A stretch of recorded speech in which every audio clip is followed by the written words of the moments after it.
Ballerinas have really ugly, messed up feet, in case you didn't know. They wear these shiny pink slippers that feel like cardboard boxes, and they dance on their tippy toes for as long as they need to rehearse. Except they stick with the art because they say that the feeling they get walking off the stage makes up for all the pain and suffering. For me, in high school, this idea that good things don't come without some pain and suffering was blown out of proportion. I attended Oak Park High School, where they supported a pressure cooker environment, so they wanted to motivate their students to work hard and never slack off by promoting stress. For students that were already motivated to work hard, this made them feel overworked and burnt out really quickly.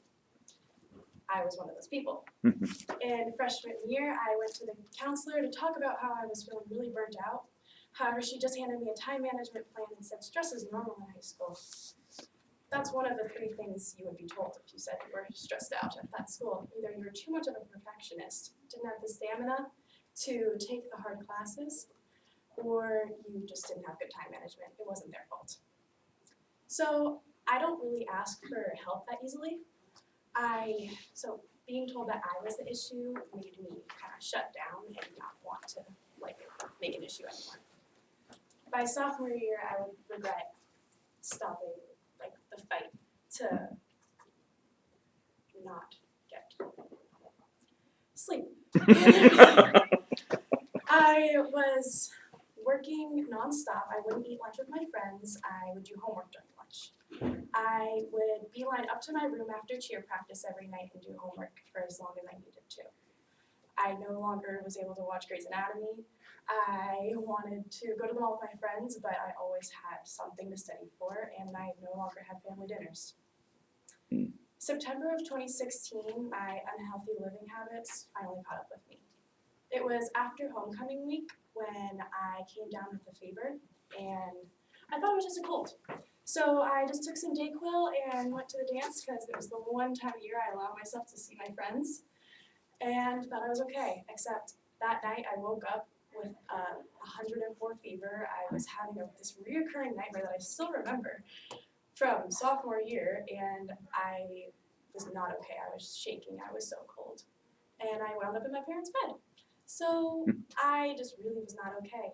I then missed the entire week of school, and that stressed me out even more because I wasn't at school doing the work. And so I'd FaceTime into class to be a part of the lecture. That's what a lot of the teachers said to do. Except by the end of the week, I was too tired and couldn't get myself to wake up and FaceTime in the class. My mom took me to the doctor because I was getting worse instead of better. So they ran a strep test because I had a sore throat, stuffy nose, everything. Except that came back negative. So we went back to the doctor, and he saw telling him how I was unable to stay awake. I was taking a lot of naps. I had a really bad headache. He's like, why don't we test for mono? Tested for mono, came back negative. And by this point, the second negative, we were going on week 2 of no school, and I was still getting worse. My parents were nervous. They wouldn't really tell me that, but I could tell. And I didn't know why I wasn't getting better, so they took me to their doctor for a second opinion. She ordered another blood panel to see if there were any abnormalities, and there was. Had I been fully coherent, this probably would have been the scariest one of my life. I actually didn't know this happened until recently when I called my mom. The doctor called my mom, telling her to take me to the lab immediately to get another blood panel because my white blood cell count was through the roof, and with my new symptoms, she was worried I had leukemia. Thankfully, another negative. I was terrified, even though I didn't really know what was going on because my mom wouldn't really tell me, I don't think. But we got another negative. Being grateful doesn't even begin to explain how we felt. But if I didn't have mono, I didn't have strep throat, I didn't have leukemia, what was wrong with me? I hated myself for allowing my school to convince me that if I slept, if I spent time with family and friends, if I took a minute for myself, then I was a failure. Because the only thing making me a failure was that I destroyed my immune system to the point no one could diagnose what I had. And doctors actually thought I had leukemia.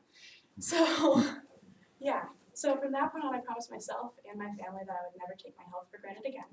and that I would take time for myself and never stress over my grades to that extent.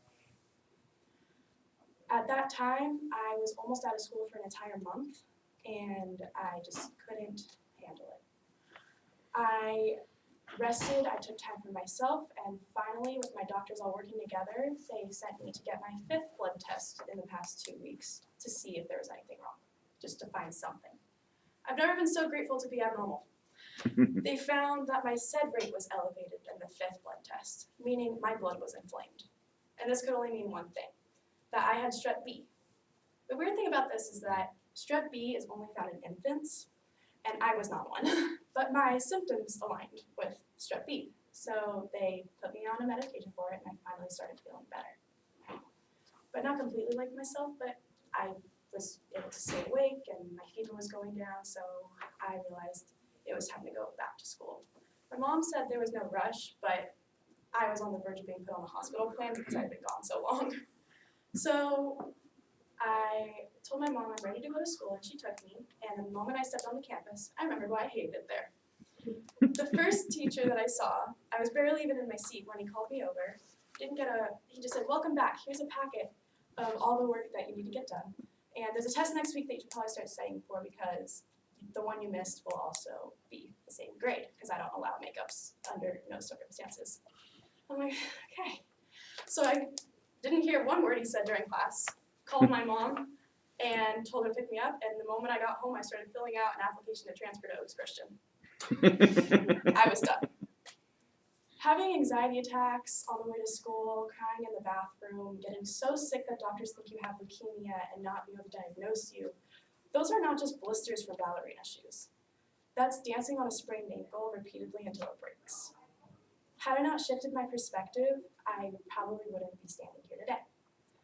I am grateful that I realized that my living habits were unhealthy, and I still do believe that good things don't come without some hardship. However, if the hardship becomes unhealthy, it's probably best to find another way.